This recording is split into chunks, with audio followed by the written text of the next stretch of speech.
The forensic significance of tetracycline, bones, residues, and blacklight clues. Abstract. Tetracycline, a widely used antibiotic since the mid-20th century, leaves behind more than just therapeutic effects. Its unique chemical affinity for calcium allows it to bind permanently to bones and teeth, creating fluorescent markers visible under ultraviolet light. These traces, preserved long after death, provide forensic scientists with valuable insights into medical history, lifestyle, and even sociological patterns. This article explores the forensic applications of tetracycline detection, from skeletal analysis to sociocultural interpretation. Introduction. Forensic science thrives on residues chemical, biological, or cultural that persist beyond the moment of life. Among these, tetracycline stands out as a drug that literally writes itself into the body's architecture. Its fluorescent signature under blacklight transforms bones and teeth into silent witnesses of medical practice, personal habits, and social history. Chemical basis of tetracycline residues. Chelation with calcium. Tetracycline binds to calcium ions, embedding itself in mineralizing tissues. Fluorescence. Under UV light, these deposits emit a yellow-green glow, a property exploited in both medical and forensic contexts.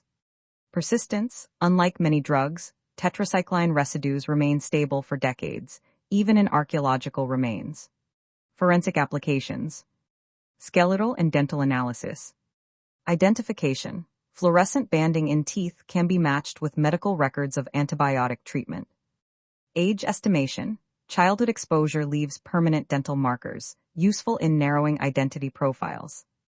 Cold cases. Bones exhumed years later may still fluoresce, offering leads when other biological markers have degraded. Blacklight examination of evidence. Human remains. UV scanning of bones can reveal tetracycline exposure patterns. Crime scenes. Contaminated items, e.g. medical paraphernalia, personal effects, may fluoresce, guiding investigators. Latent fingerprints. Experimental methods use tetracycline's fluorescence to enhance ridge detail. Medical and professional indicators. Therapeutic history. Long-term use for acne, respiratory infections, or bone disease leaves skeletal signatures.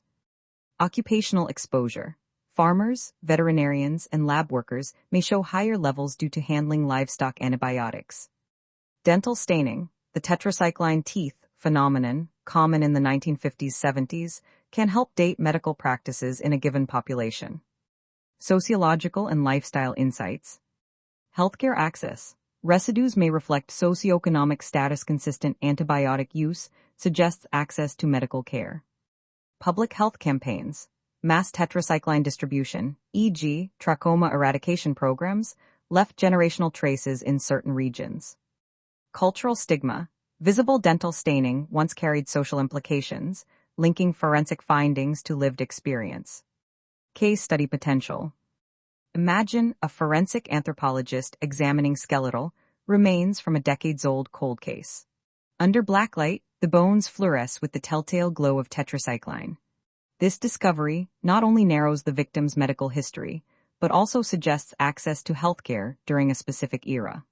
Combined with dental staining, the evidence paints a portrait of a young adult treated for acne in the 1970s. A detail that could align with missing persons reports and lead to identification. Conclusion. Tetracycline is more than an antibiotic. It is a forensic marker, a chemical storyteller embedded in the human body. Its residues illuminate not only the medical history of individuals, but also the broader sociological landscapes they inhabited.